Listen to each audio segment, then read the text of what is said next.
My name is Mikael Colville-Andersen. I'm the CEO of Copenhagenize Design Company. I'm an urban mobility expert, and what we do is we advise cities and governments around the world on how to become more bicycle friendly, how to Copenhagenize themselves, how to take what we have in Copenhagen, where the bicycle is a feasible, rational transport form, and replicate that in other cities around the world.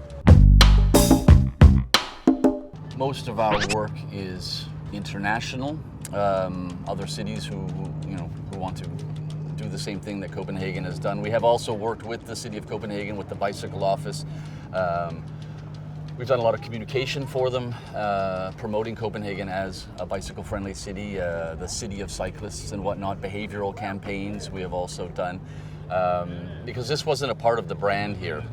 Copenhagen was known for many other things, design and whatnot, and really bicycles weren't a part of the city brand. So when I started my two blogs, Copenhagenize.com and Copenhagen Cycle Chic, this really brought Copenhagen to the global market, to people around the world who realize that, wow, they use their bicycles every single day, and everybody does. The rich, the poor, everybody. And this is the power of the internet. So we branded Copenhagen as this bicycle-friendly city. Nothing changed. That's what we did every day, but we just showed the world, and the time was ripe. Nobody was talking bicycles in 2006 anywhere in the world. The bicycle wasn't mentioned in city planning meetings or whatnot, and now it is. So these two blogs really launched the global bicycle boom.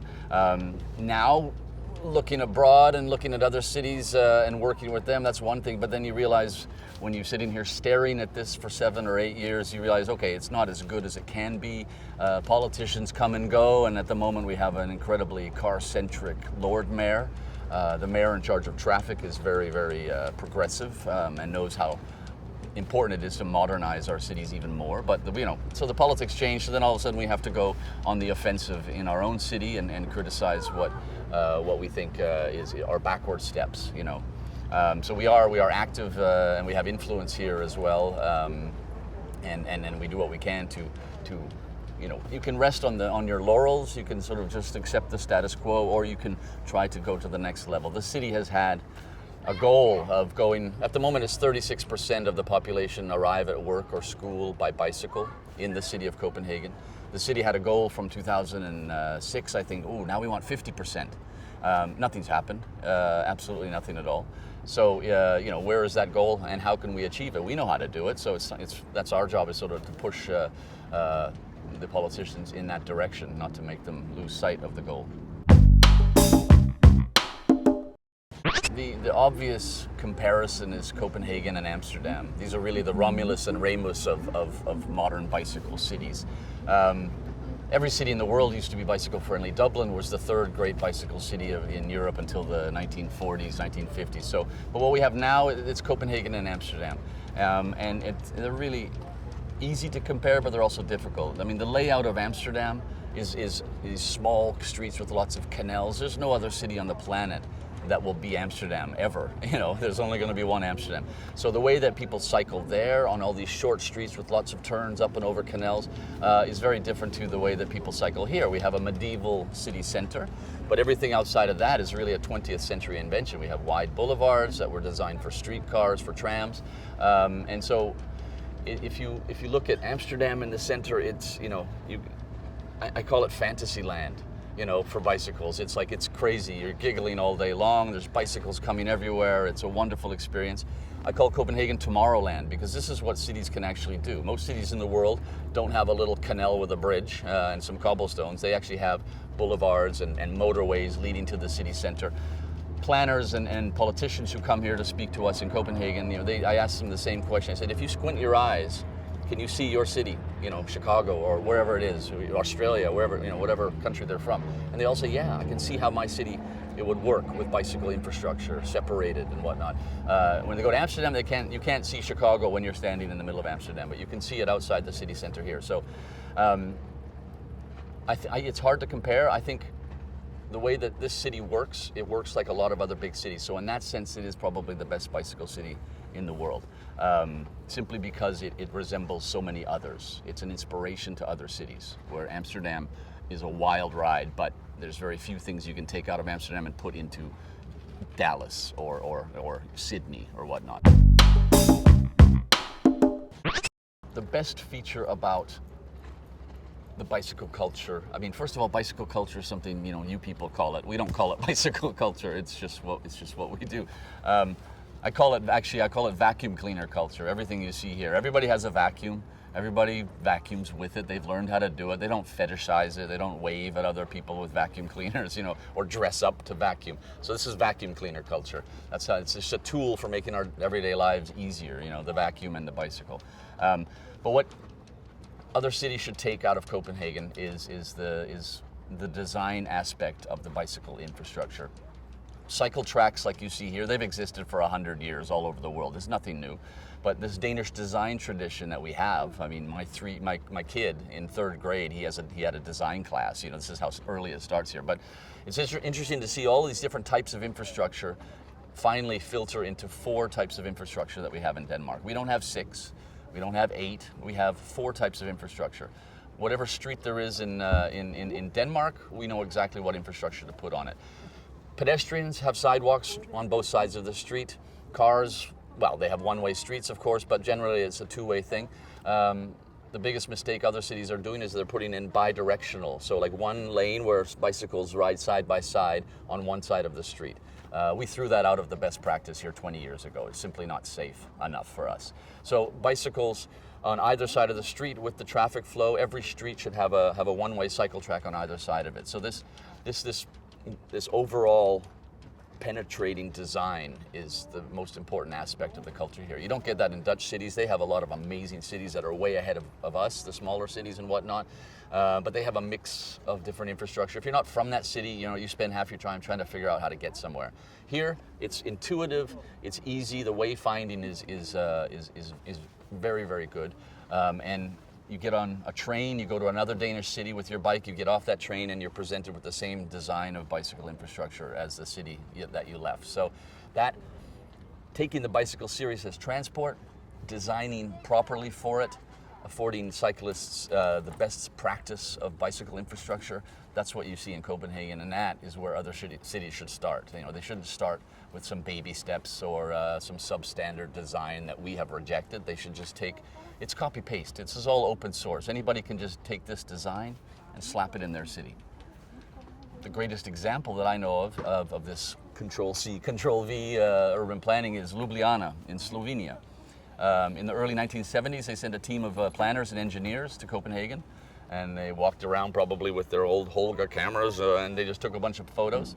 And they went back home and they said, this is what they do in Copenhagen. And they said, fine, do that here. They must know what they're doing. And they said, okay. And they built 40 kilometers of separated infrastructure, Copenhagen style. And they went from like 2% on bicycles to 10% within 1 year.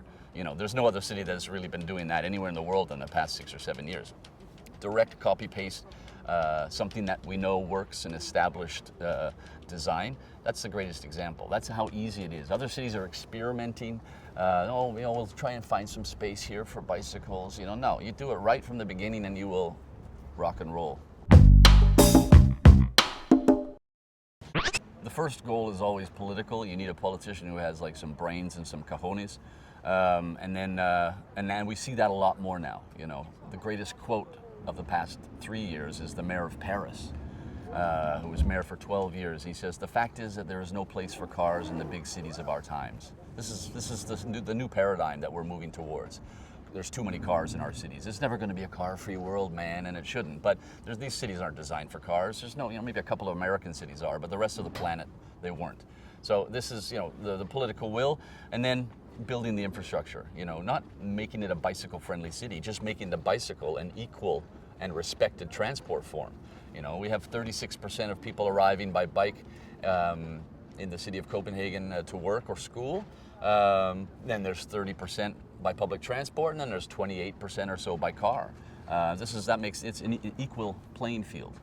Although the people who actually live in the municipality of Copenhagen, it's 52% on average who ride their bikes every day. So those of us who live here, we ride the bikes. So the cars coming in, they're coming in from the suburbs or whatever.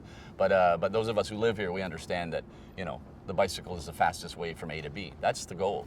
It's not saving the planet, man, you know. People don't ride bikes here because they're saving the planet or because it's cheap or all of these silly myths that we have to bust all around the world. They ride, and we ask them every 2 years. Every 2 years, we ask the citizens of Copenhagen, what's your main reason for riding a bicycle? And the majority, 56%, say it's fast. It's simply the quickest way from A to B. Then you have 19% who say, oh, I get my good exercise like the doctor says I should, you know, just not fitness, just riding my bike, listening to my iPod, I get my 30 minutes a day. And 6% say, oh, it's inexpensive, and 1% say they do it for the environment. So these are not a whole bunch of eco-hippies, you know, standing up on a soapbox saying, see how sanctimonious I am. They're just saying, no, man. I got a date with that girl I just met. That's the cafe. Fastest way to the cafe. That's by bike. That's why people do it. And you do that in other cities. You respect that simple anthropological mobility fact that people just want to go from A to B quickly. If you make that the bicycle, they'll thank you and they'll do it for you. Oh, we don't give a shit about the environment here. We're informed.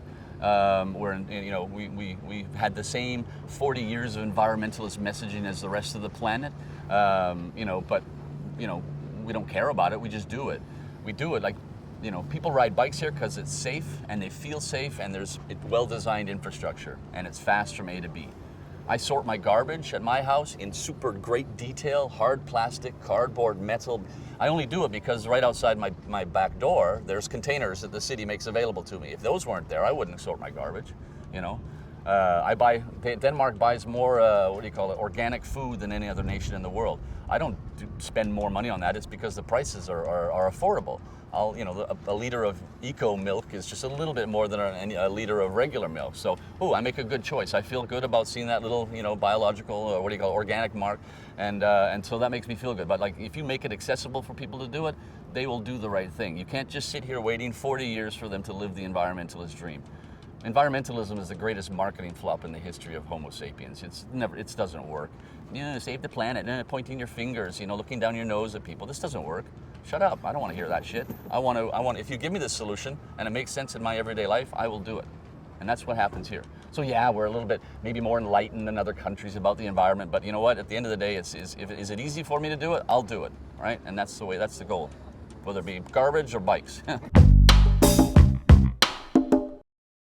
When I work with other cities, I just got back from London a couple of days ago. We do a master class in all of this stuff, and I always say, you don't have enough data, right? Copenhagen is one of the traditions of this city, not just with urban planning, is that they record data, like obscene amounts of data, and that really helps sell anything. If you go to the most bicycle skeptic politician on the planet, you just show him the data from your city, he's going to go, oh, I can't ignore that. Nobody can ignore the facts, right?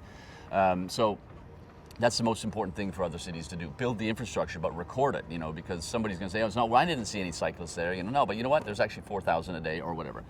But Copenhagen, the numbers that I like to quote about Copenhagen is, you have one of the world's richest cities, where car ownership is not inaccessible. It's not out of reach for people. Out in the countryside in Denmark, you got 18-year-old kids, on their birthday, they buy a car. They get their driving license and they buy a car. In Copenhagen, you don't need to. So you have 52% of the population ride a bicycle every day. On average, on a day like this, it's like probably 65, 70%. And only 14% of people living in Copenhagen use a car every day. Car ownership is only 29% of households in Copenhagen. So we got all this money. We can all buy cars if we want, but we don't need them. We don't simply, once you get kids, a lot of my friends, once they start getting kids, then they buy a car. And it's just parked there all week, and they use it on the weekends to go to the summer house. But, Copenhageners, man, they don't drive. It's just not cool. That's all the suburban people who still think that that's cool, living in the last century, right? One of the important statistics is that for every kilometer ridden by bicycle, every time I ride 1 kilometer, I put 23 cents into the state, into society. Society earns 23 cents because I rode my bike 1 kilometer. For every kilometer driven by car, we pay out 16 cents. It's simply not cost efficient to have cars in cities. It just doesn't make any financial sense. And that 16 cents, we never see it again because we have to repair the roads, because we have, all of the maintenance and everything. So, if you look at a city like a business, if you had like some Richard Branson type or something running a city, the first thing he would do would be, get rid of as many cars as possible, because it's just a city killer. It just doesn't make any sense to have cars in cities. So it makes financial sense to invest in bicycle infrastructure and public transport, of course, as well. And this is what cities are realizing all around the world. Not fast enough for my liking, but I have enough optimism with the people I've been working with around the world on every continent to know that the paradigm is shifting. We're moving towards a better urban future. The philosophies that we broadcast, the way that we work, the jobs that we do for cities, they apply to very many cities in the world. Then you have your massive chaos that is Mumbai or Bangkok so there are Chinese cities. There are challenges. It's not going to happen overnight, but if it can happen in a lot of cities, then we have to start somewhere. There's probably more bicycles in Mumbai right now riding the streets than there is in the entire nation of Denmark, right? The bicycle is still a practical way for them to get around. Not as safe as it is here, of course, with the rise of the automobile in India. But it works. The bicycle is, I rode in Beijing in 1990. I'm on a roundabout, which is about a 3-car lane width roundabout. And there was, in rush hour in Beijing in 1990, there was only bicycles. I couldn't get off the roundabout. I had to go around 3 times and edging my way out to try and get off the roundabout. So bicycles have worked in massive cities before. But we got to start somewhere. You got to start with cities with vision, like not just Copenhagen, but the cities around Europe. That's take the low-hanging fruit first, man. That's what you got to do. You got cities in Europe that are rocking it. You have Seville. They went from 0.2% to 7% on bikes in like 4 years. Dublin the same. They're at 10% in their city center in only 4 or 5 years. So cities are doing what we've took 40 years to do here. It's nice and slow. Nobody was coming to film us or anything. We just sort of worked at it, made the mistakes, fixed them, ended up with best practice. Now other cities are just going, boom, I can do that faster, and they are. What you see here, a city that has 2% today, they can go to 20% in 10 years. If they listen to me, or if they listen to the people who know about this kind of stuff. It's a battle, but it's possible, and we're seeing more and more cities getting on board.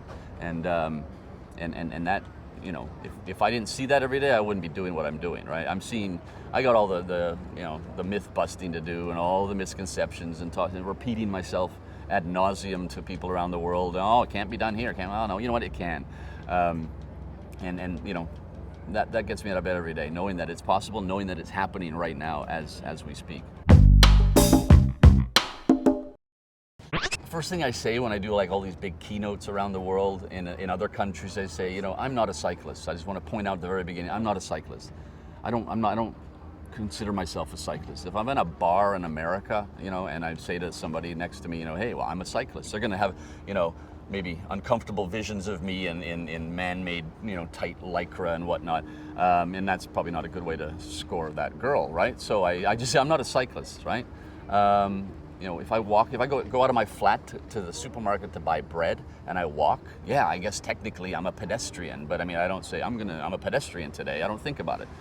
If I'm on my bike, yeah, technically, I guess, statistically, I'm a cyclist, but it's not a part of my identity. Nobody here, they don't think of themselves as cyclists. They're just, I like to use the phrase bicycle users, right? That's all they're doing. They're just using a bike, man. Forget that label in other countries, like as soon as you're a cyclist, you're a certain type of person. So do I love cycling? I enjoy living in a city where I can get fast from A to B on a bicycle, yeah, and I will do it all year round. 80% of Copenhageners cycle all winter here. It's the fastest way from A to B. I enjoy it. If I have to take like the metro or something, or I never drive in this city, but if I have to sit in cars in other cities, oh God, I hate it, and I just wish I could ride a bike. So yeah, I don't care about bikes. I don't fix them. If my tire's flat, I just send it into the bike shop. But I love what bicycles can do for cities, the transformational effect that they have on a city. The bicycle changed the world 120 years ago, man, when it was invented. It liberated women for the first time. It liberated the working classes. It improved the gene pool. And now it's happening again. You know, this is bicycle culture 2.0. And to be a part of that is pretty amazing. And, you know, I'll enjoy my bike ride home. Well, where's the wind? No, the wind's behind me on the way home. So it's going to be even better than if the wind, if I had a headwind. But yeah, the bicycle is the most valuable and impressive tool we have for fixing our broken cities.